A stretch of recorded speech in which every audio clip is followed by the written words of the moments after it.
Step ketiga adalah roasting plan.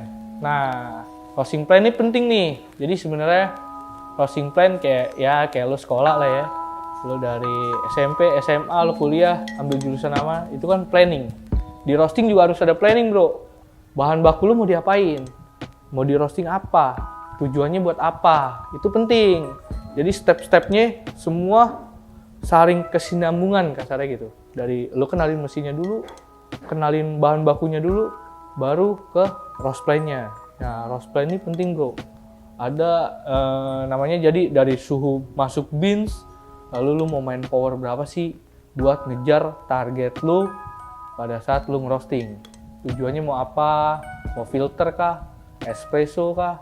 Atau bahasa kerennya sekarang tuh omni roast, omnivora. Jadi di espresso enak, di filter enak. Dia tengah-tengah gitu. Nah, itu bisa lu adjust. Jadi kalau lu nggak paham mesinnya, ya udah, itu bisa loss. Semuanya bisa loss.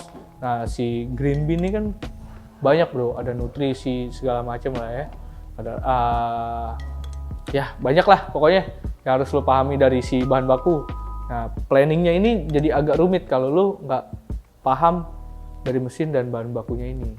Nah, roast plan ini basic buat gua sekarang sih udah canggih ya, udah ada artisan, orang bilang tuh artisan, jadi itu ngebantu lo untuk ngitung ROR. ROR apa sih?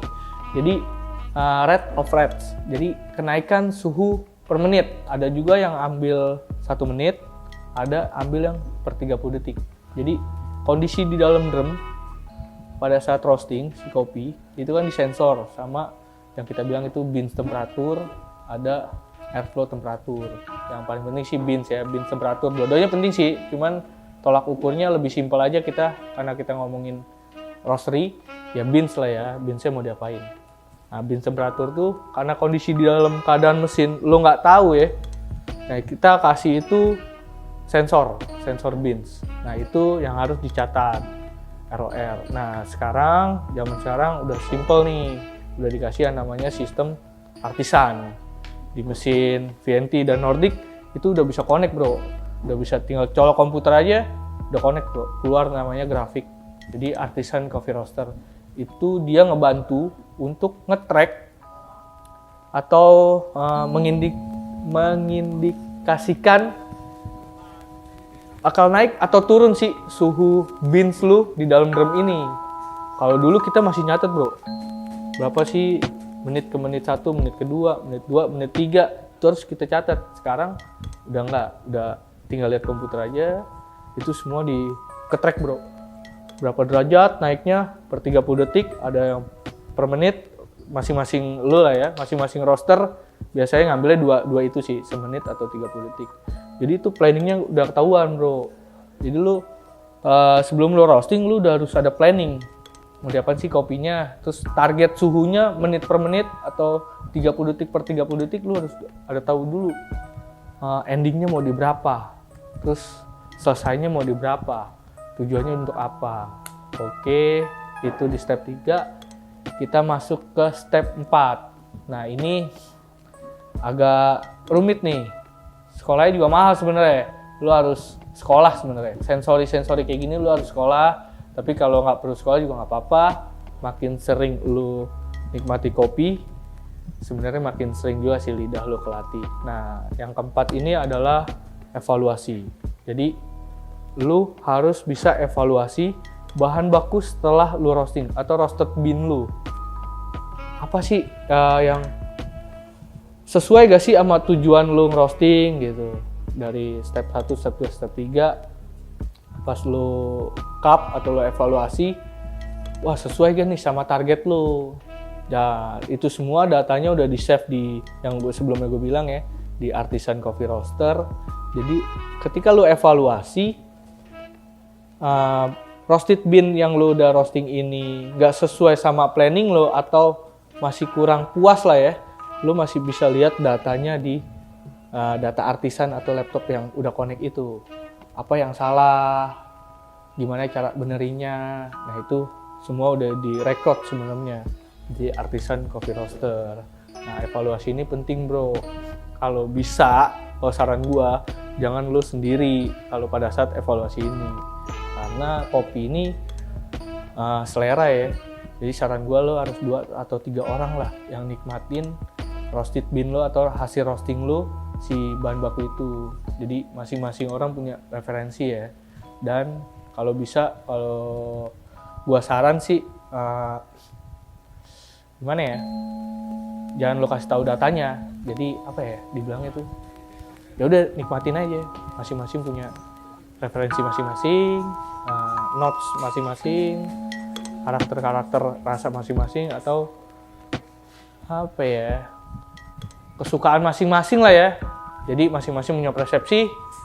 Nah disitulah lo harus bisa evaluasi dan back ke belakang, cek data. Oh gue salah di sini, gue salah di sini, gue salah di sini gitu.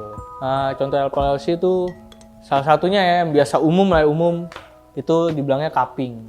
Nah gue saran di cupping ini, gue saran ke lo jangan sendiri, lo harus ajak teman-teman lo, minimal 2 atau 3 orang lah. Jadi kita blend test dan lo jangan kasih tahu juga, nih data roasting gue ini lo, terus lo kasih tahu teman-teman lo baru lo cupping. Jangan, kita cupping aja udah. Cupping, nanti masing-masing punya referensi masing-masing atau notes masing-masing atau kesukaan rasa masing-masing. Nah di situ lu back ke belakang, lu cek data artisan yang sebelumnya gue bilang itu. Jadi lu tahu nih salahnya di mana. Terus lu udah cukup puas atau belum sih sama hasil roasting si bahan baku lu ini. Nah itu lu bisa evaluasi, dari evaluasi lu bisa back lagi nih ke belakang. Karena lu udah kuasain mesinnya, kuasain bahan bakunya, terus roast plan-nya, lu udah punya data si roast plan-nya. Dari hasil evaluasi ini lu mudah gitu, lu nge-repeat-nya tuh mudah. Wah gua harus lebih perfect dari hasil sebelumnya. Kalau emang lu belum puas dari hasil setelah yang lu udah cupping itu ya. Cupping tuh simple sebenarnya, cuma kayak apa ya, bahasa Indonesia tuh kayak tubruk lah, kopi langsung bersentuhan sama air. Dia tinggal modal sendok aja, cobain. Nggak perlu yang, saran gue ya, nggak perlu yang terlalu baku, nggak perlu yang terlalu expert gitu. Enggak, semakin lu sering minum kopi, semakin ngelatih lidah lu atau sensori rasa lu. Jadi lu bisa evaluasi ke sebelumnya. Jadi mungkin itu dari gua buat lu basic nih untuk jadi coffee roaster ya. Lu pahami dulu nih. Nah, sistem burner yang gue bilang itu sebenarnya ada di VNT Indonesia. Lu bisa datang aja ke sini. Lu bisa coba VNT Indonesia nih, infrared burner. Nordic ini open fire burner. Di sini gue bisa sharing sama lu. Lu tinggal datang ke sini aja, free, tenang aja. Paling ongkos lu aja sendiri ke sini ya. Lu yang tanggung. Habis lu roasting, oke.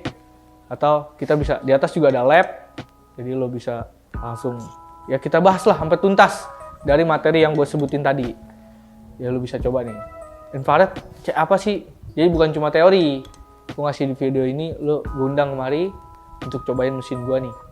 2 sistem ini, sistem yang berbeda, cara makainya berbeda, hasilnya pun berbeda, kita bisa langsung evaluasi. Di atas ini ada, gue bilangnya tuh lab lah ya, untuk kita sharing, kita coba. Kalau lu berminat ke sini, lu bisa follow Instagram SJ Global Indo atau Workshop Brother, atau data lengkapnya di sini nih, bro. Oke. Atau lo DM gue juga boleh di ini nih. Asik. Oke, sekian dari gua. Semoga bermanfaat. Terima kasih banyak. Jaga kesehatan teman-teman, jangan hal-hal yang nggak penting nggak perlu lo lakuin, nggak usah lo lakuin. Nanti kita ketemu lagi bro. Assalamualaikum.